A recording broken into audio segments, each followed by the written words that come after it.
l'interpeller, lui expliquer la situation, et l'homme va être choqué. Cet homme va réfléchir et va se dire, il existe encore à notre époque des gens de cette nature. Et puis il va réfléchir, va saisir l'occasion et va regarder bien, va dire, Wallahi, Wallahi, Wallahi, je ne te pardonnerai pas jusqu'à ce que tu acceptes une condition. Et cet homme va dire, alors quelle est-elle? Il va dire, je te pardonne cette moitié de pomme, on parle d'une moitié de pomme. On ne parle pas de 100 000 euros. Je te pardonnerai cette moitié de pomme si, et seulement si, tu épouses ma fille. Alors cet homme va être enchanté, en plus je veux me marier, ça tombe bien. Il va dire, Isma, écoute bien. Ma fille est sourde, elle est aveugle, elle est muette, et elle est paralysée. Et l'homme va comprendre qu'il s'est fait avoir. Et puis tout de même, il va dire, si tu me pardonnes, encore une fois, parce qu'il traite avec le divin, si tu me pardonnes cette moitié de pomme, eh bien j'accepte ta condition.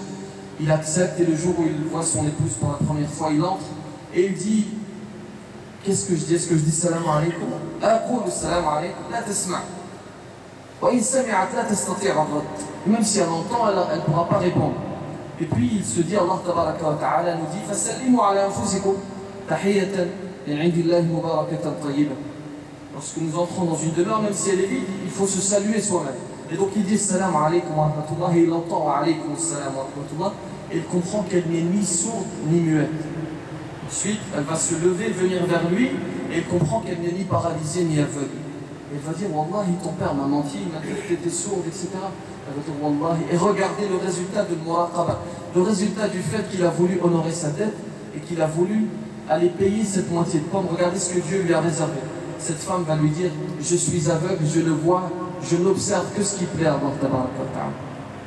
Je suis sourde, je n'écoute. Les différences entre l'écoute, le fait d'écouter, le fait d'entendre. Lorsque je marche dans la rue, j'entends une conversation, je ne fais pas cela exprès. Lorsque j'écoute, je le fais sciemment. Elle va dire, je n'écoute que ce qui plaît à Allah tabaraka wa ta'ala. Et elle va dire, je ne parle ou je ne prononce que des paroles qui plaisent à Allah tabaraka wa ta'ala. Et je suis paralysé pour tout mal et je suis mobile pour aller vers le bien. Ils vont se marier, ils vont avoir un enfant qui est célèbre, qui s'appelle Abu Hanifata al-Nu'man. On dit que lorsque la racine est bonne, les fruits sont bons. Eh bien c'est le cas dans cette histoire. On va arrêter ici puisque c'est l'heure de la prière de l'Acha. Pour vous résumer encore une fois, Khayrul Kalam ma qalla wa dal. Donc le Coran al-Karim, je dois nouer un lien avec celui-ci.